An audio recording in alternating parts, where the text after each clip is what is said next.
Então, iniciamos agora a temática, né, com a conferência de abertura do nosso congresso, Pós-Verdade, Fake News e outros desafios para os educadores. E para esta conversa, nós trouxemos o Dr. Fernando Luiz Abrúcio.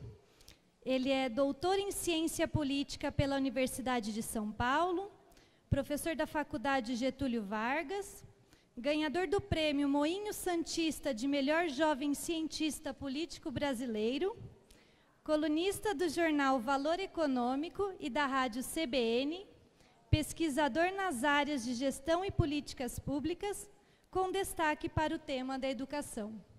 Então, ninguém melhor gabaritado para tratar desse assunto conosco hoje. O senhor tem 1 hora, tá bom? Obrigado, obrigado. Boa tarde a todos. Queria agradecer pelo convite. Eu vou ficar mais... Professor não sabe falar sentado, esse é um problema. Há vários problemas na profissão do professor, por exemplo. O professor gosta de ouvir sua própria voz. Então é um perigo começar uma conversa com o professor, porque você nunca sabe quando acaba. Então, ver se controlam o meu tempo também, né? Eu vou falar aqui sobre o chamado mundo da pós-verdade e o sentido dos fake news. Minha ideia é discutir um pouco essa questão aí que está tão em voga, do tal dos fake news, e tentar mostrar que existe algo por trás disso, mais importante do que as mentiras e o debate das mentiras das notícias, que é a visão sobre verdade no mundo contemporâneo. E a escola, desde a sua origem moderna, desde lá do século XIX, nos Estados Unidos, na Europa, todo o debate do Durkheim, dos clássicos que iniciaram os estudos sobre educação, a escola é um lugar muito importante na produção de verdade. E, portanto, quem trabalha na escola tem um papel central na sociedade. E esse debate sobre os fake news, sobre o pós-verdade, afeta a noção que, desde o iluminismo, nós temos construído de verdade. E por isso minha preocupação é menor em relação a mentiras que sempre aparecem em qualquer sociedade, e mais em relação ao que a gente espera da verdade no século XXI. O Goethe, famoso escritor Goethe, dizia que mais difícil do que a verdade é saber o quanto se suporta de verdade. Portanto, acho que esse é o debate central que nós temos que fazer no mundo contemporâneo, que é o debate sobre o que é essa tal da pós-verdade e qual é o lugar da educação nesse debate. Pode passar para mim, por favor? Bom, vamos começar falando do sentido dos fake news, esse termo que ganhou moda e por aí afora. Obrigado. Vamos falar um pouco sobre os fake news e tentar entender que certas características que aparecem nesse termo fake news são comuns à esfera pública há muito tempo. Quer dizer, fofoca.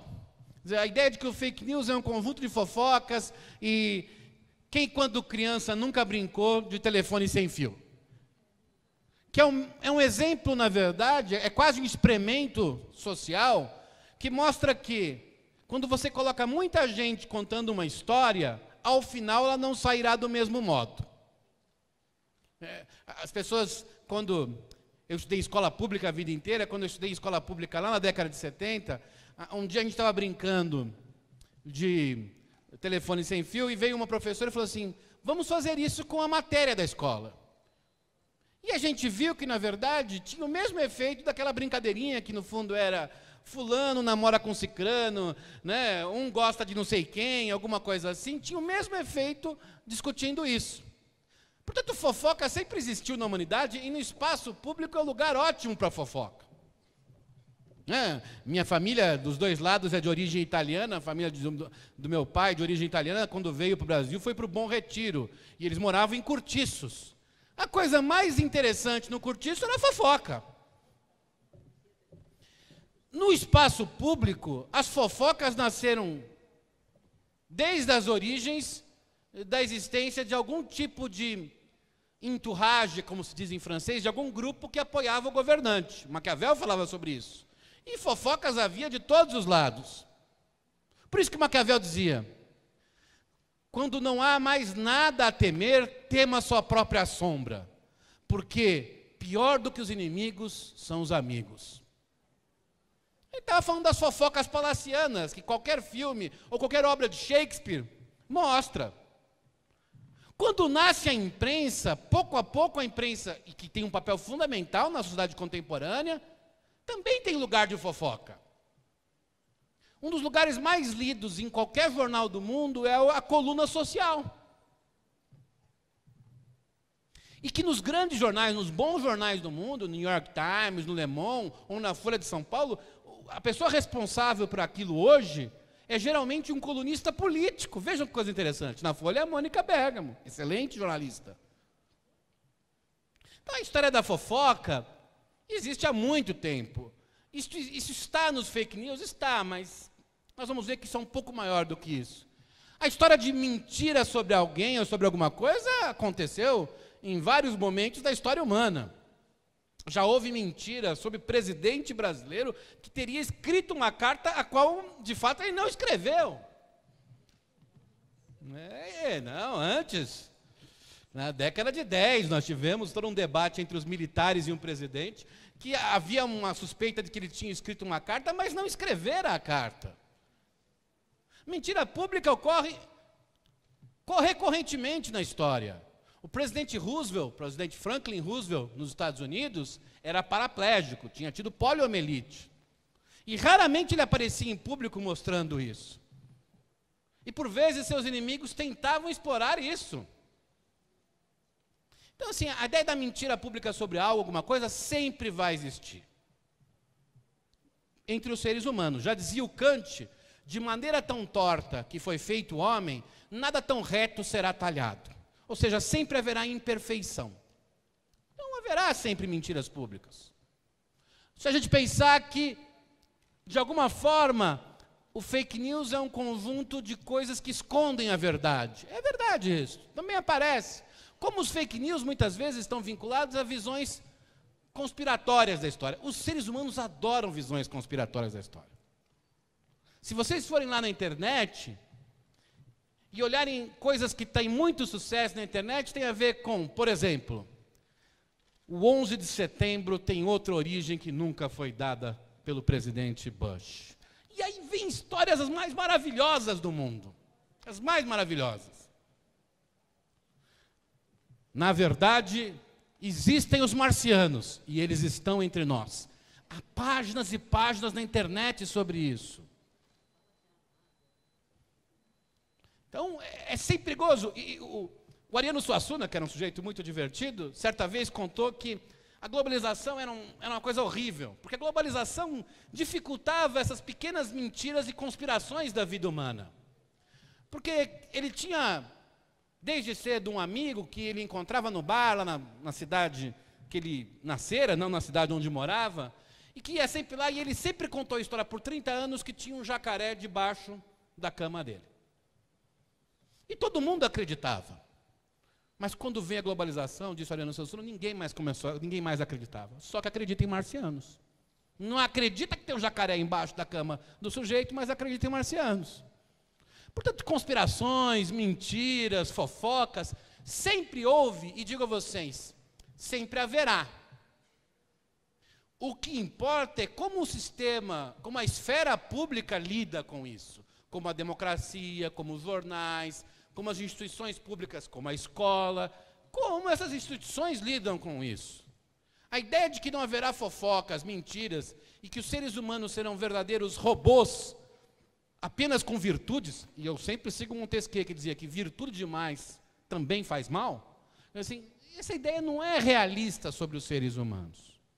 Mas os fake news, na verdade, para alguns estudiosos, não estão apenas nessas características das mentiras, conspirações e fofocas. O que seria novo é a capilaridade da informação no mundo contemporâneo. Então, esta seria a novidade. E é verdade, sem dúvida alguma, nunca houve tanta capacidade de disseminar informação como hoje. Nunca. O tempo em que a informação se dissemina e o acesso a essa informação são impressionantes no mundo contemporâneo. São impressionantes. Então, você tem informações que há um século demorava um mês para chegar, há 50 anos demoravam uma semana e hoje demoram segundos. Isto é impressionante, inegavelmente. Mas não só chegam informações, chegam as mais variadas pessoas. Você pega hoje uma rede social como o WhatsApp, por exemplo, ele é disseminado por toda a população brasileira.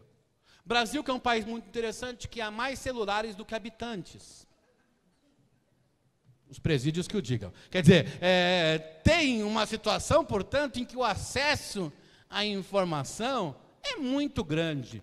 E aí sim, isso facilita essa lógica da mentira, da fofoca, da teoria das conspirações, digamos, uma teoria da conspiração.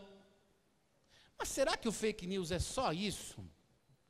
Eu diria para vocês que, além disso, a lógica do fake news tem a ver muito com a lógica da internet, em particular com a lógica de um instrumento específico da internet que ganhou muita importância nos últimos 10 anos.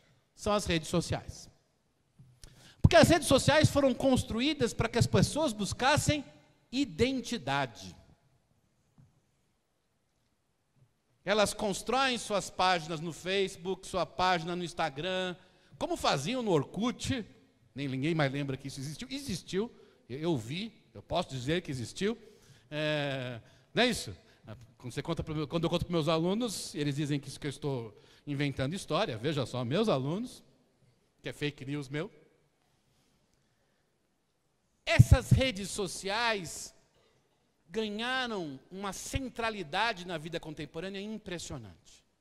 As pessoas buscam sua identidade nas redes sociais. Vejam, buscar identidade também é um fenômeno intrinsecamente humano. Sempre houve isso. As pessoas buscavam identidade em outras coisas. Buscaram durante séculos na religião, por exemplo. Algumas continuam, mas na verdade as religiões tomaram as redes sociais. E eu não sei mais o que é mais importante para as pessoas, se é a religião ou as redes sociais. Então, sempre houve espaços de identidade, né? Por exemplo, os times de futebol. Um espaço de identidade. Quando você vai ao estádio, eu vou regularmente ao estádio, ali é um lugar de identidade. Só que essas redes sociais se tornaram um lugar de identidade muito maior do que outras estruturas do mundo contemporâneo. E um lugar de identidade, na verdade, que serve sobretudo para dizer quem não é como você. É muito interessante porque essa característica da relação entre redes sociais e identidades tem criado um mundo mais tribal, em que cada qual busca a sua tribo, o seu grupo, aquele com quem você vai falar e sabe que ele vai dizer: eu também estou pensando isso. Cada vez mais as pessoas não gostam de ouvir o não, o diferente. Temos que pensar sobre isso. Mas o que é interessante é que essas redes sociais que têm esse efeito grude, as pessoas não conseguem escapar disso. Do ponto de vista econômico, tem um outro sentido. As redes sociais têm a ver um pouco com uma visão globalista, liberal, segundo a qual, se você distribuir informação para todo mundo, todos serão, digamos, felizes, em primeiro lugar, mas além de felizes, as trocas econômicas poderão prosperar por todo mundo. Mais do que isso, quando alguém entra no Facebook, sempre se pergunta o que sustenta aquilo, afinal, ninguém paga para ser sócio do Face. Ninguém paga para ser sócio do Instagram. Ninguém paga o WhatsApp. Alguém pode dizer, mas são os anúncios. O WhatsApp ainda não tem anúncios. Isso não sustenta nem 30% desse sistema. O que sustenta esse sistema do ponto de vista econômico são as informações que vocês deixam lá. É isto. As informações que significam que ou via Face, ou via e-mail, em suma, alguma coisa que a informação pode chegar a você, diz aquilo, até inclusive as coisas inconfessáveis chegam a você e diz, você precisa comprar tal coisa. Fala, puxa, era isso que eu estava pensando. Você precisa comprar outra coisa. Bom, eu nunca pensei nisso, mas pode ser. E assim por diante. Nesse sentido, a lógica das redes sociais, além de produzir uma identidade do mundo contemporâneo, tem um sentido econômico. Os maiores grupos econômicos que se estabeleceram no mundo na última década têm, em alguma medida, a entrada pela internet e pelas redes sociais. Só que o que não esperavam os criadores desse processo é que, junto com essas redes sociais que produzem identidade e dinheiro ao mesmo tempo, viesse o seu antídoto. O que tem acontecido nos últimos anos é que, a partir das redes sociais, vários grupos colocam em questão as próprias redes sociais. Mais do que isso, colocam em questão a própria ordem política, social e econômica na qual se sustenta o conjunto das redes sociais. Vejam, um exemplo clássico. A eleição americana de 2016, nela, as redes sociais foram fortemente usadas pelos russos. Aqueles que chamávamos antigamente de comunistas, por exemplo. E aconteceu isso. De fato, um conjunto gigantesco de milhões de bytes de informação chegaram à eleição americana com fake news, fofocas, mentiras, todas aquelas coisas, feitas pelos russos e que, em certa medida, vai contra os globalistas liberais que criaram as redes sociais. É um paradoxo. Os russos se especializaram em fazer isso, fizeram isso na campanha na França também. Fizeram agora no Oriente Médio, combatendo grupos terroristas. Não, dão armas para o governo da Síria, que é ele que é, na verdade, o que vai acabar com o terrorismo na Síria. Tem que matar algumas pessoas, é claro. Mas, em suma, o fato é que, nesta situação, hoje se criou uma situação muito interessante, que é aquilo que alimentou a ordem social em termos de identidade e desenvolvimento capitalista na última década, está produzindo grupos que dizem contra isso. Mas isto ainda não responde por completo o que são os fake news. Porque isso poderia ser aquilo que... Vocês lembram dos filmes do James Bond, por exemplo? Quando o Sean Connery fazia...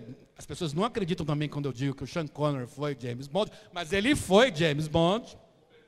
O melhor até, concordo plenamente. Quando o Sean Connery fazia o James Bond, já num filme ele usa o termo contra-inteligência.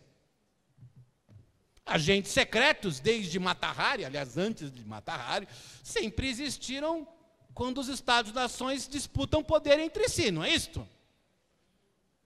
O que a Rússia está fazendo, ou fez na eleição americana, na eleição francesa, vocês acham que outros países não fizeram? Os meios eram diferentes. Claro, repito, o que eu disse antes, a internet e as redes sociais, seja pela capacidade de disseminar informação, seja pela necessidade de produzir identidade no mundo contemporâneo, seja pela necessidade de produzir riqueza, tem um potencial incomparável a qualquer coisa que apareça no filme do James Bond. Mesmo o homem com os dentes de aço, que inclusive visitou o Rio de Janeiro num dos filmes, digamos assim. Mas as fake news, se você cavar um pouco mais o fenômeno, e um papel de um professor para os seus alunos é mostrar o que está além da superfície das coisas, se você cavar um pouco mais o fenômeno, vai perceber que o que está em jogo hoje não é apenas um mecanismo inédito mais poderoso do que em qualquer outra época para fazer mentira e injúria pública, para disputar poder. Tem mais do que isso. Para além disso, está em jogo o conceito de verdade. Quem faz fake news não diz que mentiu. Essa é a ideia interessante. Porque, como eu disse, eu poderia lembrar de vários episódios da história quando houve mentiras públicas. Mas depois de um tempo, quando o sujeito era pego com a boca na botija, como se dizia antigamente, podia não aceitar completamente, podia ser preso, ou até no final dizer, bom, foi assim e tal. Não. A estrutura dos fake news baseia-se na ideia de que não há verdade como nós a construímos. É mais complicado o processo.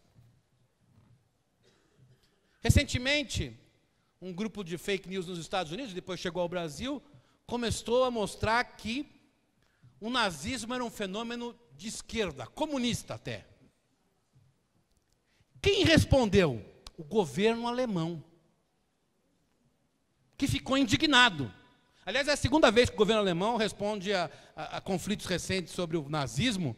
A primeira vez foi quando o atual primeiro-ministro de Israel disse que boa parte da culpa do nazismo tinha a ver com um líder palestino da década de 30, e a primeira-ministra Angela Merkel, que vocês podem gostar ou não, mas ela é muito corajosa, respondeu: a culpa do nazismo é da gente, dos alemães. Não dividiremos com ninguém. Isso a gente ensina as crianças desde os 6 anos de idade. Acho que é raro esperar que algum líder contemporâneo faça isso. Eu não imagino o Trump fazendo isso, mas eu imagino a Angela Merkel fazendo isso. Ela era professora de química.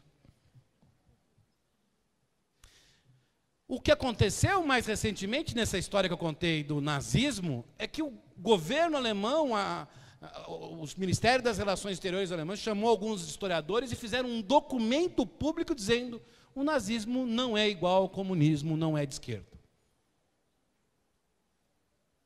Mas não fiquem preocupados. A pós-verdade significa que verdades oficiais, vindas do outro lado, o que quer que seja o outro lado, não são, por natureza, verdades.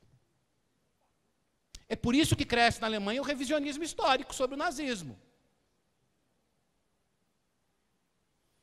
E a questão é saber como lidar com isso. No fundo, o que está em jogo é a noção de verdade formulada, primeiramente, pelo iluminismo, em cabeças como a de Voltaire, por exemplo, e depois por vários pensadores de várias linhas políticas, e por atores sociais que nos últimos 3 séculos criaram uma noção de verdade muito vinculada à ciência, à política, à formação dos indivíduos. Nunca foi um processo fácil fazer isso. No meio do caminho houve guerras, houve mentiras públicas, fake news, mas essa noção é a que formou, provavelmente, a geração de vocês, quando estudaram e depois se tornaram, em alguma medida, atores escolares. É isto que está em jogo hoje. Por isso que é importante discutir fake news relacionada à educação.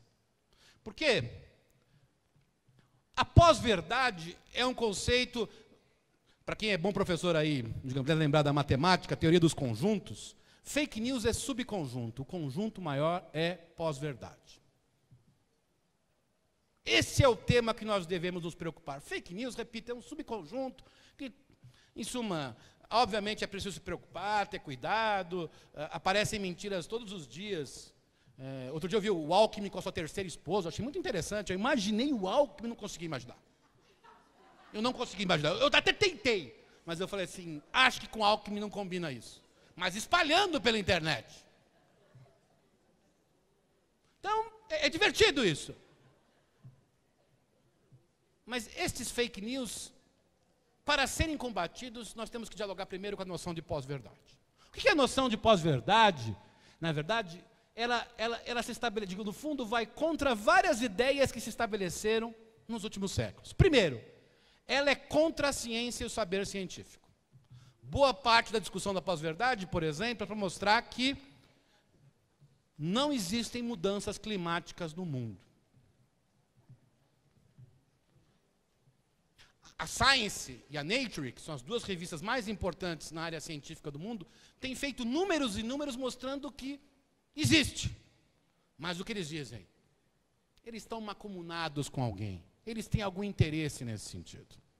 Claro, o presidente Trump, que não acredita em mudanças climáticas, não foi financiado pelos donos das minas de carvão, é claro. Pelos irmãos Koch, donos de boa parte da indústria do petróleo em Texas. Mas percebam como está crescendo no mundo a desconfiança total contra a ciência.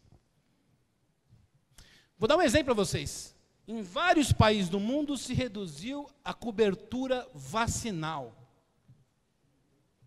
Espalhou-se pelo mundo que várias vacinas tinham um conjunto de efeitos nunca comprovados. Por exemplo, algumas vacinas tendo efeito como autismo. Não há literatura médica que comprove isso, mas alguém falou na internet. Isso vai se construindo. Aliás, os vídeos que tem na internet sobre professores com mentira são sensacionais. Pena que isso produza pós-verdade. E essa ideia fez com que muita gente no mundo, inclusive no Brasil, que era um grande exemplo positivo para o mundo, diminuísse a cobertura vacinal. Isso ajudou a aumentar os índices de sarampo no Brasil nos últimos 2 anos. E sarampo, gente, com pessoas que têm menos renda, escolaridade, com piores condições, mata. Isto se repete por diversos temas. Há uma visão anti-intelectualista crescendo no mundo. É preciso, como disse o Trump na sua campanha eleitoral, recuperar o homem comum e suas verdades. E o homem comum e suas verdades é tudo aquilo que é contrário ao que disseram para você ao longo da sua vida escolar. Isto é uma frase do Trump. Portanto, preocupem-se menos com fake news e preocupem-se mais com a pós-verdade, porque ela está crescendo no mundo. É muito similar ao fenômeno das décadas de 20 e 30 do século passado, em que se buscava uma outra forma de pensar que não a ciência. Segundo, a pós-verdade é contra a noção de tolerância, criada pelos iluministas, como Voltaire, depois desenvolvida muito por 2 grandes pensadores liberais, John Locke e John Stuart Mill, que é a ideia de que é possível uma sociedade conviver com pessoas que pensam diferente. Pouco a pouco, a pós-verdade não só diz que a verdade oficial não é verdade, como produz uma verdade que supõe única. É isso que está ocorrendo. E a tolerância, vejam, vou dar um exemplo que eu acho que é um exemplo muito ruim para a história brasileira. Nós tivemos uma tradição de convivência religiosa brutal. Eu moro num bairro, eu sou um carcamano simplesmente, mas eu moro num bairro em que há uma convivência enorme entre judeus e libaneses, que no Brasil eram chamados de turcos. Compram nas mesmas lojas. É raro você encontrar isso no mundo. E hoje, no Rio de Janeiro, a perseguição contra, na verdade, religiões de origem afro, cresceu gigantescamente. Há vídeos muito fortes na internet quanto a isso. Não são só vídeos derrubando estruturas religiosas, mas dizendo que isso deve ser feito. A pós-verdade é contra a tolerância. Ela supõe, em última análise, uma ideia que está lá num pensador alemão chamado Carl Schmitt, que foi um dos inspiradores do nazismo, em que há amigos e inimigos. Com os amigos nos aliamos, os inimigos destruímos. Por isso que as redes sociais favorecem, não são um fenômeno, mas favorecem um fenômeno como esse. Porque as redes sociais nos levam a encontrar quem são nossos amigos e quem são nossos inimigos. Boa parte das pessoas que usam as redes sociais não percebem, mas acordam, e quando ligam o computador estão pensando, preciso encontrar meu amigo falando mal do meu inimigo. É isso que me faz bem logo cedo. A noção de tolerância, com todos os problemas que o mundo moderno teve do século XVIII para cá, muitas guerras e problemas, deu alguma base para a sustentação da civilização. Derrubar a noção de tolerância significará acabar com essa base.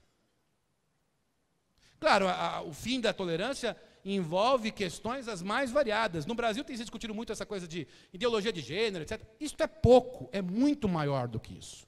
Engloba isso, mas é muito maior do que isso. Quando se é intolerante com uma coisa, com duas, se será intolerante com todas as coisas que são diferentes. É isso que... Este não é um fenômeno só brasileiro, é um fenômeno mundial. A pós-verdade é a reação à globalização. Terceiro, contra a noção de democracia contemporânea. John Dewey, por exemplo, um grande pensador, muitos devem ter lido em educação, mas ele era um pensador brilhante americano, dizia que a democracia depende da capacidade de conversarmos e levarmos em conta experiências diferentes. Para ele, a escola era boa porque tinha muita experiência diferente dentro da escola. Habermas diz, Jürgen Habermas, o pensador alemão, diz, só é democrata quem supõe mudar de opinião. Só é democrata quem supõe mudar de opinião. Quem nem supõe que pode mudar de opinião, por natureza, não é democrata, diz Jürgen Habermas, ainda vivo, morando no interior da Alemanha, o velho filósofo alemão. A pós-verdade não supõe mudar de opinião, supõe acabar com as opiniões.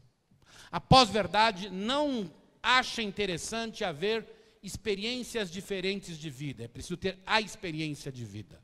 A minha experiência.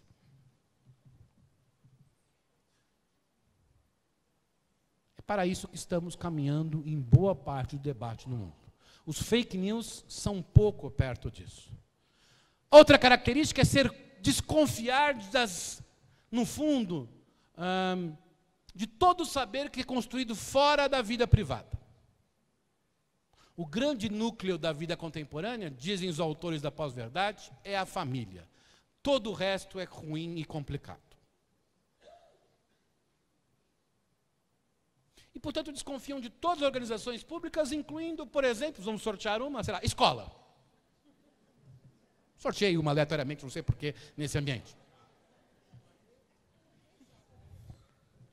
As escolas estão na mira da discussão da pós-verdade. Porque na escola é o lugar da vida humana em que mais aparecem pessoas, ideias diferentes. Não há outro lugar que se encontre tantas pessoas e ideias diferentes como a escola. A escola é perigosa, dizem os autores da pós-verdade, porque ela tira certezas. Ela é terrível, ela tira certezas.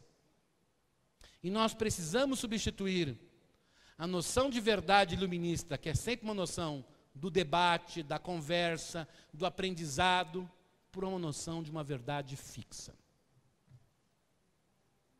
É isso que está dizendo a pós-verdade.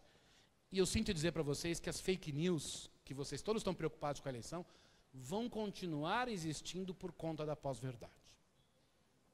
E vão chegar cada vez mais à sala de aula. E embora a pós-verdade seja inicialmente contra o sistema atual, dizendo que ele é composto por uma série de mentiras, o seu projeto é ter uma verdade única. Uma verdade indiscutível. Uma verdade que separe quem é amigo e quem é inimigo. Fake news são meios, o fim é a pós-verdade. Fake news são meios, o fim é a pós-verdade. Nesse sentido, é interessante ver os valores que orientam a noção de pós-verdade. É uma visão conservadora do mundo num sentido muito estrito. A palavra conservadorismo significa milhões de coisas. Porque ela pretende retornar a um mundo em que não haja mais a separação entre o público e o privado. É isto. Supõe que haja um privado, um mundo privado verdadeiro, no qual esteja a certeza e a verdade por ali, e quer, no fundo, retomar uma ligação, uma interligação completa e linear entre família, religião, Estado e nação. O mundo moderno foi criado mantendo essas unidades, protegendo-as, protegendo a família, a religião. A ideia de tolerância nasce como tolerância religiosa em Locke. Protegendo, mas separando essas unidades. O que eles querem é que não haja mais nenhuma separação entre essas unidades. A pós-verdade. Essa visão da pós-verdade pensa nesse sentido. Quiserem ver o discurso do primeiro-ministro da Polônia, do primeiro-ministro da Hungria, do presidente Bush, da Marine Le Pen, estão dizendo exatamente isso, pelo mundo afora. Se vocês veem no Brasil coisas assim, falam assim, isso acontece no Brasil, como a gente sempre fala. Fala assim, nada disso. Em outros lugares é muito pior. Podemos chegar lá depois, é claro, mas em outros lugares é muito pior. Segundo, nesse sentido é preciso atacar os direitos e liberdades individuais e coletivos conquistados nos últimos anos. Nos últimos séculos, em algum sentido. A liberdade individual só importa se ela for condizente com a pós-verdade. A liberdade coletiva só importa se ela for condizente com a pós-verdade. Repito, esse cenário é muito parecido com o das décadas de 20 e 30, em que ideários como o do fascismo, o Mussolini dizia, a frase dele famosa na marcha sobre Roma é sem partido, sem partido. Eu tenho um programa na CBN, quando em 2013 falaram isso na Paulista, eu falei assim, eu já ouvi Mussolini falar isso. Ficaram bravos comigo. Mas é verdade. Como o nazismo, como as ideias de Stalin, vários. Eu gosto muito de um pensador do outro lado, como eles diriam, para mostrar que a pós-verdade, ou a ideia, digamos, de uma verdade única, porque essa é a noção da pós-verdade, apareceu em todos os pensamentos. Pol Pot, que foi um líder comunista do Camboja, que matou 1.200.000 pessoas num país que tinha 3 milhões, é o recorde mundial em termos relativos. Pol Pot dizia, a memória é minha inimiga, a amnésia minha aliada. Para se construir uma verdade única, e definir quem são os inimigos que devem ser retirados da sociedade, a memória tem que ser inimiga e a amnésia tem que ser aliada. Além do mais, o que é interessante é que toda essa ideologia da pós-verdade usa a tecnologia. Ela é crítica ao mundo que produziu a tecnologia. Eles são antiliberais por natureza. Criticam muito o capitalismo americano, o Trump critica o livre comércio, mas o paradoxal é que eles usam os efeitos do que criticam para disseminar sua verdade. No fundo, eles são muito parecidos com os livros de ficção científica produzidos entre o século XIX e o começo do século XX, que diziam que o futuro humano seria não uma utopia, mas uma distopia. Um futuro em que haveria muita tecnologia e pouco de humanidade. A pós-verdade é quase como ler o livro do Aldous Huxley, O Admirável Mundo Novo.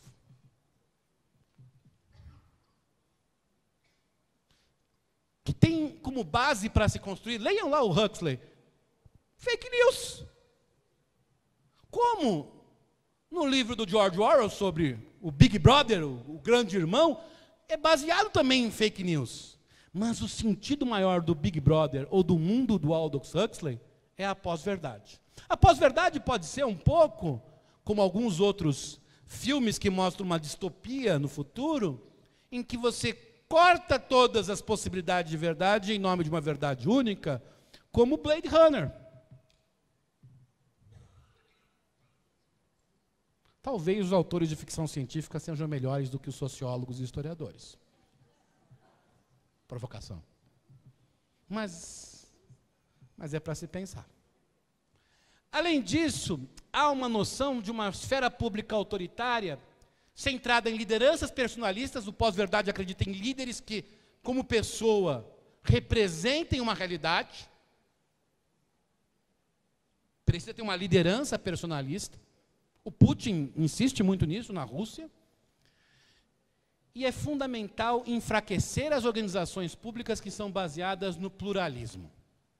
Tudo aquilo que pode ter algum grau de pluralismo. Vejam, Erdogan na Turquia, uma das primeiras coisas que ele fez foi enfraquecer o sistema de justiça.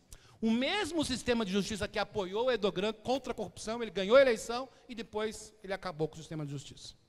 Demitiu 100 mil funcionários públicos. 100 mil. Em nome da ideia de que eles estavam querendo dar um golpe nele. Tem muito de fake news nessas histórias. Mas o ponto central não são os fake news, que sempre haverá. É a pós-verdade, o que está por trás disso. E a política e a educação são as principais atingidas por esse modelo de pós-verdade. Todo mundo acha que a pós-verdade é apenas uma questão da política, da Polônia, da Hungria, da Turquia, da Venezuela, das Filipinas. Podemos citar 500 países que estão colocando isso. Mas a educação vai ser atingida. Porque, num primeiro momento, na superfície, o que está em jogo é quem é o dono do poder. Como se estrutura o poder. E esses países, como as Filipinas, é uma coisa impressionante. O próprio governante já admitiu que ele é fã de carteirinha do Hitler. E ele diz isso. Em nome do problema das drogas, não vamos prender ou matar os traficantes com pena de morte. Vamos fazer o quê? Linchamentos. É isso que ele propõe. Esses líderes personalistas desse mundo pós-verdade são perigosos, são assustadores, mas vai ser assustador quando isso chegar à educação, e já está chegando em alguns países.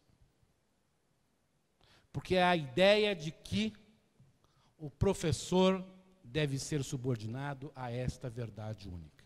É a ideia de que não há separação entre família, escola e religião. Embora não se diga qual religião.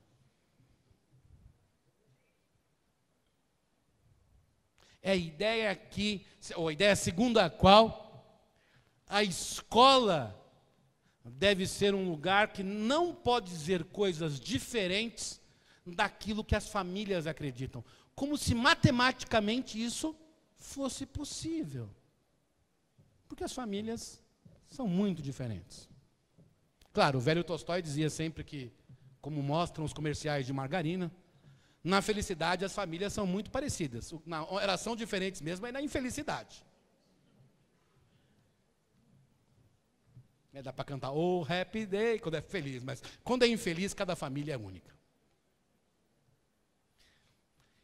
Então, é preciso olhar essas duas esferas do mundo público, política e educação, são as mais atingidas por essa visão de mundo. Eu vou falar rapidamente da política, mas eu quero falar mesmo da educação.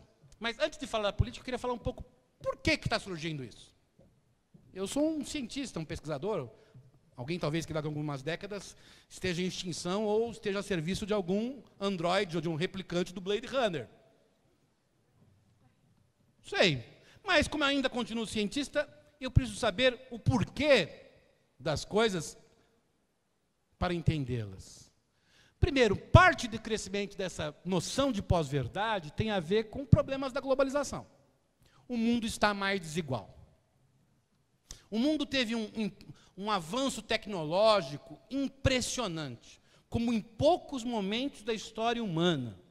Teve um avanço de levar mercadorias, coisas que não chegavam às pessoas, como em poucos momentos da história humana. Há muitos ganhos do que tem ocorrido no mundo nos últimos 40 anos. Mas a desigualdade se tornou maior. É engraçado, há menos pobres no mundo, mas há mais desigualdade. O que isso gera no fundo? A noção de que o homem comum não faz diferença. Que existem os olimpianos do mundo moderno, como diria o Edgar Morin, que concentram um enorme poder, um enorme prestígio, um enorme status, e aqueles que são grãos de areia na sociedade. Essa noção está crescendo no mundo. A gente fala, mas o Brasil é um país que ainda tem, segundo os dados do IPEA, 23 milhões de pessoas em pobreza absoluta. É muita gente, verdade. Mas o que mais afeta o Brasil é a desigualdade, mais do que a pobreza. Porque grande parte dos meninos que entram no tráfico não entram apenas para pagar o almoço e a janta. Não entram apenas para ganhar o dinheiro. Entram porque isso tem status social. Todos querem fazer diferença na história. Afinal, a televisão nos vende todos os dias que só é importante quem faz diferença na história. Quem não faz é desimportante. É um mundo que uma profissão é ser youtuber. É uma profissão. Ganha bastante dinheiro, é verdade, não estou negando o lado pecuniário da coisa, mas o que é legal no youtuber como fenômeno sociológico não é só ficar rico, andar ao lado dos famosos. É você, é a sua empresa. No fundo, o mundo contemporâneo do globalismo levou o narcisismo a patamares gigantescos. Para todos, todos nós. Só que as promessas que a globalização fez, em termos de mudança da vida das pessoas, são menores do que seus resultados. E o número de frustrados, de gente ressentida no mundo contemporâneo, cresce a cada dia. O sentimento majoritário no mundo contemporâneo é ser frustrado e ressentido. A internet é um cipoal de ressentidos, uma enorme fonte de produção de ressentidos. Alguns, em países em que as armas são mais acessíveis às pessoas, inclusive matam outras. Mas há outros ressentimentos mais invisíveis que são piores. E a globalização, portanto, prometeu mais do que cumpriu, e isso está afetando o mundo. O discurso inteirinho da campanha do Trump foi contra a globalização no país que a criou. O que mostra que o problema vai muito além de nós. Segundo, o espaço público foi tomado pelo mundo privado. Todos querem estar no imenso Big Brother. Todos querem estar no imenso Big Brother. Todos querem ser reconhecidos enquanto tais. Quando Andy Warhol falou, lá na década de 60, que o sonho de todo mundo era ter seus 15 segundos de fama, ele não imaginava o que seria o mundo contemporâneo. É muito mais do que isso. Ele estava olhando para os Beatles. Os Beatles perto hoje, digamos, do fenômenos de massa na internet, são fichinha. Sinto dizer isso a vocês. Então, todos estão querendo expor sua vida privada ao máximo possível. Num mundo como esse, em que você não consegue mais separar entre o público e o privado, há um enorme grau de desconfiança com tudo aquilo que é público, incluindo a escola. Alguém fala assim, mas escolas têm escolas privadas. Escolas privadas são públicas também, no sentido de que todos ali estão convivendo e misturando experiências. Terceiro, as dificuldades da democracia contemporânea. As pessoas se sentem hoje, não é no Brasil, é no mundo, cada vez menos representadas. O mundo se tornou muito complexo. Claro, fenômenos como corrupção, por exemplo, fortalecem esse sintoma de que quem está lá não nos representa. O problema é jogar a criança com a água do banho. Joguem sempre a água do banho, é claro. Nós estamos jogando a criança também.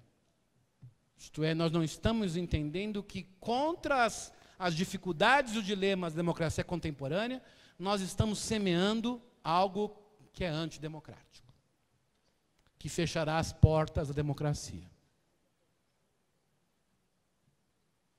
Temos que pensar como lidar com isso. Quarto, as ciências, os intelectuais e a escola estão tendo enormes dificuldades para conversar e melhorar a sociedade contemporânea.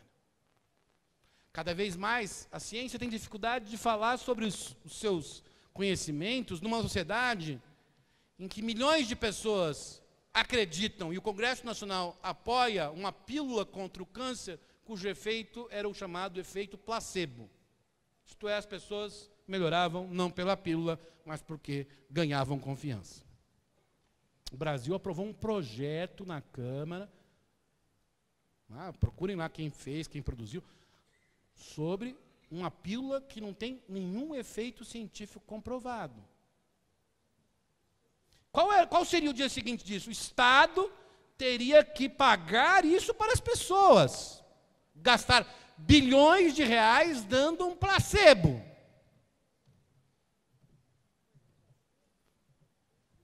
E o fato é que a ciência teve enormes dificuldades de convencer as pessoas de que isso era uma roubada. As escolas têm enorme dificuldade de convencer as crianças, os jovens, quanto mais de 12 anos para cima, mais ainda, de que aquele mundo da pós-verdade não existe. Será cada vez mais difícil no mundo, não é só no Brasil, lidar com jovens a partir dos 12 anos, porque eles desacreditam da escola. Pior, grande parte da sociedade, suas famílias, religiões, desacreditam da escola. Este é um fenômeno impressionante. E, por fim, cada vez mais se diz que a educação é importante, mas poucos entendem sua centralidade na formação do homem contemporâneo. Isto é, a educação é importante não só para que nós tenhamos mais gente chegando à universidade, mas a educação é importante naquilo que ela produz nos seres humanos. É importante ter cada vez mais gente chegando à universidade. Isto é um parâmetro, um termômetro do avanço educacional dos países. Mas não necessariamente mais gente com ano de escolaridade sofreu os efeitos necessários que a escola deveria trazer. Muita gente extremamente escolarizada apoiou o golpe de Erdogan na Turquia.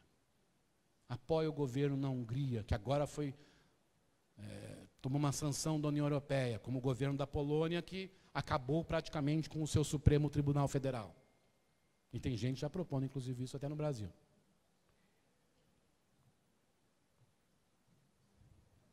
Então, gente escolarizada acredita na pós-verdade, desacredita na ciência, desacredita da escola, desacredita nas vacinas. Há um estudo americano que mostra que o maior número de famílias, a porcentagem maior de famílias que não vacina seus filhos são os ricos. E tem tido epidemias de sarampo nos Estados Unidos entre os ricos. Mas há menos chance de morrer, mas é probabilístico. Morrem crianças de sarampo ricas nos Estados Unidos, o que é impressionante em pleno século XXI. Qual é, nos Estados Unidos, 4% da população em idade escolar não frequenta escola formal, faz o que eles chamam de homeschooling. Quem são essas pessoas? Pessoas ricas. E, mais do que isso, pessoas com alto grau de escolaridade. No Brasil, se a gente criasse um homeschooling em massa, teria um problema. Os pobres não iam ter quem os ensinasse em casa. Mas os Estados Unidos foram pequenos, 4% é muito pouco. É verdade. Mas o que é estranho, o que é impressionante nesse fenômeno é quem faz isso é quem tem mais escolaridade, que não vacina seus filhos. Portanto, o que eu estou querendo dizer é que a educação precisa mostrar para o mundo contemporâneo que educação não é apenas ter mais anos de escolaridade. Se a educação não fizer isso, ela vai para o vinagre, como instituição. E aí, se a gente olhar um pouco os efeitos da pós-verdade, eu não sei, tem mais quanto tempo? 10 minutos? Eu vou falar um pouquinho na política e educação, rapidamente. Na política, cada vez mais nós temos, como resultado dessa pós-verdade, campanhas baseadas nas fake news. Não faltam na internet, essa do Alckmin eu achei a mais engraçada, porque era a mais absurda, na verdade. Eu não estou dizendo que voto no Alckmin, mas assim, imaginar o Alckmin com 3 mulheres não me parece uma coisa muito razoável, digamos assim.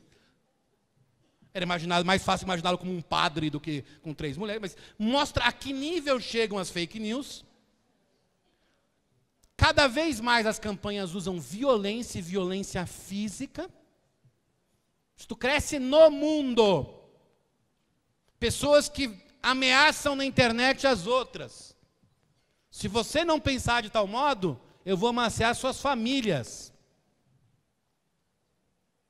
Nessa semana, uma cantora de música sertaneja entrou naquele grupo Ele Não, e eles não ameaçaram ela, ameaçaram a família. Essa é a ideia. Desestruturar as pessoas. A violência para desestruturar as pessoas. É interessante isso. Isso ocorre no mundo todo, não se preocupe, é pior do que vocês imaginam. Em afirmações que contribuem para desacreditar a política democrática. Cada vez mais líderes no mundo usam a democracia para tentar destruir a democracia. O que é sensacional. Se alguém achar que isso é impossível, eu digo que Hitler chegou ao poder na Alemanha primeiro por eleições. Ninguém acreditou que ele ia fazer muita coisa. Ele é um ser tosco, como se diriam os jovens de hoje. É um cara tosco, tal. Queimaram o Reichstag, o parlamento, e mostraram para quem serviam.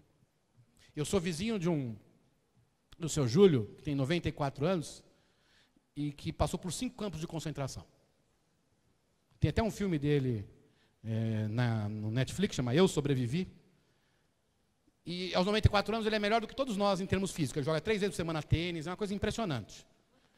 94. E saiu do último campo de concentração com 30 quilos. E o seu Júlio olha para mim e diz o seguinte: Fernando, estou vendo que o mundo contemporâneo está namorando com aquilo que eu vi e vivi nas décadas de 30 e 40.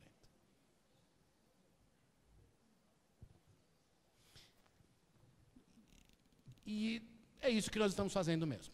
Segundo, na política, crescem a que a gente chama de democracias, como o Wester, iliberais, que cada vez mais falam de um povo abstrato para eliminar os controles democráticos e os próprios adversários. Há democracias liberais nas Filipinas, na Rússia, na Turquia, na Venezuela, na Hungria.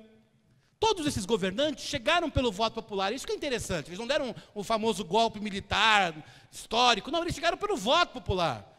Mas depois de chegar ao voto popular, fizeram plebiscitos para tirar os controles sobre eles. A ideia é sensacional. O povo está aprovando tudo. Mas tem uma hora que começa a não dar muito certo, aí você prende os inimigos, mata, mas é só por um tempo, depois o povo se recupera. Isso está crescendo no mundo.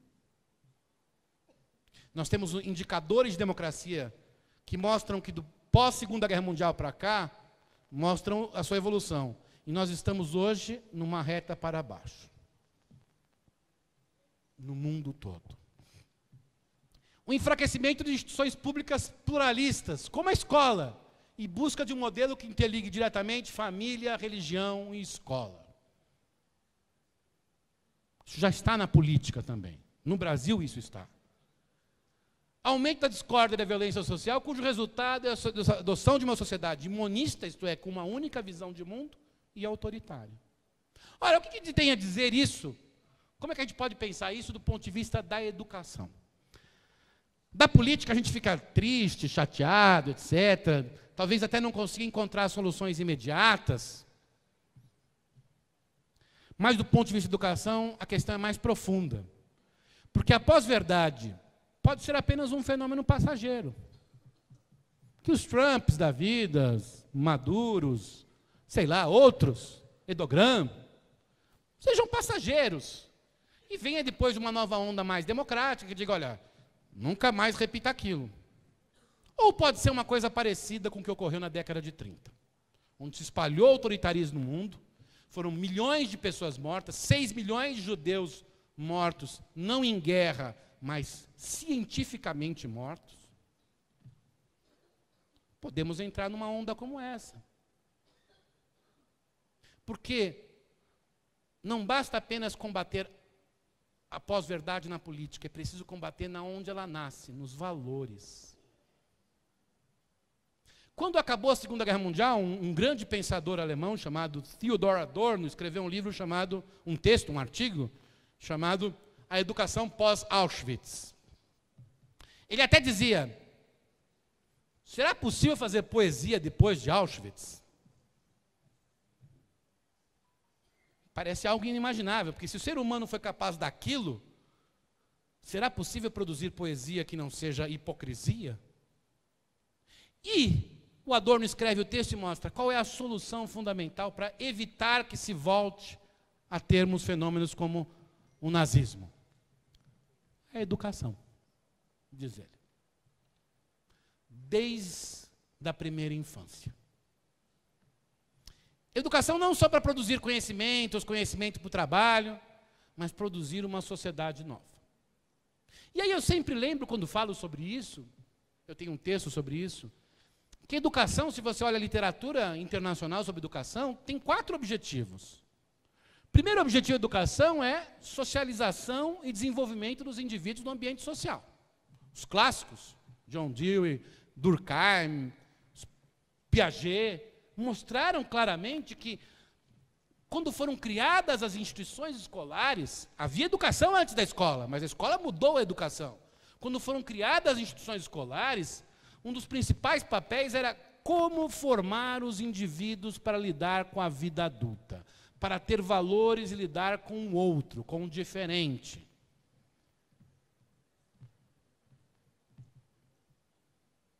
Dizia Durkheim que a educação, em certo sentido, é uma moral. Não uma moral no sentido de que você deve vender a todos uma mesma visão. Uma moral no sentido de que você aprende a lidar com as normas e valores. A educação continua tendo esse papel, embora hoje seja cada vez mais difícil lidar com esse papel. A história do homeschooling tem um estudo muito interessante de jovens, de pessoas que não fizeram escola formal, fizeram homeschooling depois. Como é que foi a vida deles depois de 20 anos? Um enorme fracasso, porque elas não tinham resiliência. Enorme dificuldade de lidar com a adversidade. Eu sempre digo que só há uma chance de dar certo o homeschooling. Ter uma família tão rica que aquilo pode perdurar por algumas gerações. Porque você pode fazer qualquer coisa. Se você não tiver, neste caso, cuidado. A família Koch, lá dona do petróleo nos Estados Unidos, pode fazer isso. Os Rockefellers podem fazer isso. Mas boa parte dos americanos milionários não concordam com isso e colocam, inclusive, seus filhos em escolas públicas. Como os franceses fazem. Porque acham que é importante que se lide com a adversidade, que se crie resiliência. Segundo, a educação e a escola têm um papel muito importante de formar capital humano. O desenvolvimento econômico dos países tem muito a ver com a qualidade da educação dos países. O Brasil tem enormes problemas de desigualdade e desenvolvimento, em boa medida porque uma grande parte da sua população não é escolarizada ou tem uma educação de má qualidade. É isso. A gente fica brincando com a educação eleição após eleição. Eu sou do Todos pela Educação, uma ONG que congrega vários grupos. A gente fez um documento sobre educação, todos os candidatos, menos um, foi lá e nos ouviu. A gente entrega para os candidatos, mas a gente sabe que depois da eleição nós vamos ter que continuar trabalhando, porque a educação ainda é uma coisa que as pessoas acreditam menos do que falam. Mas o fato é que os países são diferentes economicamente graças à educação.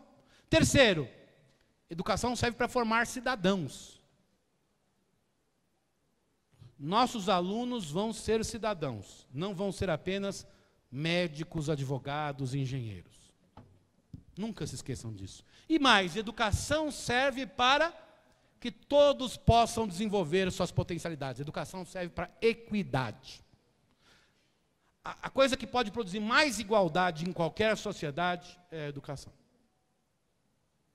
Mais do que os tributos. Será que a escola está alcançando esses objetivos? E aí eu vou para os últimos 2 slides para terminar aqui. Opa, vou apertar errado. Primeiro, para pegar esses desafios da escola frente à pós-verdade, a formação dos alunos deve ser mais ampla e dar conta dos 4 objetivos. Temos que formar alunos que formem bem sua personalidade para viver em sociedade, formar alunos que possam ser qualificados para o mercado de trabalho, formar alunos que possam ser cidadãos e formar alunos que deem conta da equidade. Vamos fazer as 4 coisas. Não é uma ou outra, são as 4. Segundo, a organização escolar deve dar exemplo à sociedade e aos alunos. Se nós exigimos dos alunos várias coisas, eu sou um professor de escola há muitos anos, não vou falar o número de anos, por favor, as escolas têm que dar também exemplo aos próprios alunos. Há muitos maus comportamentos de alunos, mas a gente vai diminuir isso se nós melhorarmos o nosso comportamento. A educação tem que ser um debate que vá além, não a quem, mas que vá além das avaliações. Nós temos que pensar um debate de educação do MEC, a mídia, dos governos locais, dos sindicatos, igrejas, todas as organizações relevantes da sociedade, todas elas são relevantes e importantes, merecem ser cuidadas, todas elas, mas a educação tem que estar em... Eu fui uma vez em Nova York, numa igreja protestante, no Harlem, um bairro negro. Vocês viram que minha cor é um pouco mais branca, digamos assim. Eu botei a camisa do Ronaldo, ele estava no Corinthians, escolheu o time certo para acabar a carreira. Isso eu só falo no final, tá? Para não humilhar ninguém. Para não humilhar ninguém. E botei a camisa do Ronaldo, o gorducho, cabia em mim também, de certa maneira, né? E fui lá no Harlem, numa escola brilhante. Uma escola não, desculpa, uma igreja. E o que eles faziam no domingo na missa? Fulano de tal entrou na universidade tal, muito bem. Fulano de tal entrou na universidade tal, muito bem. Aí terminava isso, o pastor negro dizia o seguinte: nós ajudamos eles, mas vocês vão ter que ajudar os outros a entrar na universidade. Porque Deus quer a igualdade. A igreja é muito importante para a educação. E melhorar a formação e a condição de trabalho do professor e dos gestores escolares. Formação deve ser contínua, do começo ao fim, de toda a carreira, é a coisa mais importante na educação. Todos pela Educação fez uma pesquisa do IBOP com professores por todo o país, que representativos de todo o conjunto dos professores, e foi a pergunta: qual é a coisa mais importante que vocês querem para a educação? Sabe o que deu em primeiro lugar? Formação, não foi salário. Segunda, participação, e terceiro, salário. Queremos ser ouvidos. Em segundo lugar, e primeiro, queremos formação sempre. E para terminar, essa nova educação precisa ser uma educação crítica e reflexiva, ou seja, as pessoas têm que ser capazes de refletir sobre o mundo continuamente. Segundo, tolerante, que saiba lidar com os debates. As pessoas vão ser diferentes, não há problema em ser diferente, mas temos que tolerar a diferença. Participativa e coletiva. As pessoas trabalham sempre em grupo. Por que a gente olha aluno e avalia aluno apenas individualmente? É uma coisa estranha. Nós temos que ter uma educação mais participativa e coletiva, mostrar para que serve o saber. O saber não serve para humilhar ninguém. O saber serve para melhorar a vida de todos. E, sobretudo, para transformar o conceito de verdade e mostrar que a verdade... Não existe uma única verdade, existem múltiplas verdades. Que a maior verdade sobre a verdade é a possibilidade de discutir a verdade. Se a educação conseguir formar pessoas nos próximos 20 ou 30 anos assim, a pós-verdade e os fake news vão embora como uma nuvem passageira. Se não fizer isso, temo que nós caminhemos para o mundo do Aldous Huxley, do George Orwell, da distopia. Portanto, é preciso começar já. Mudar a educação é mudar a sociedade. Obrigado, pessoal.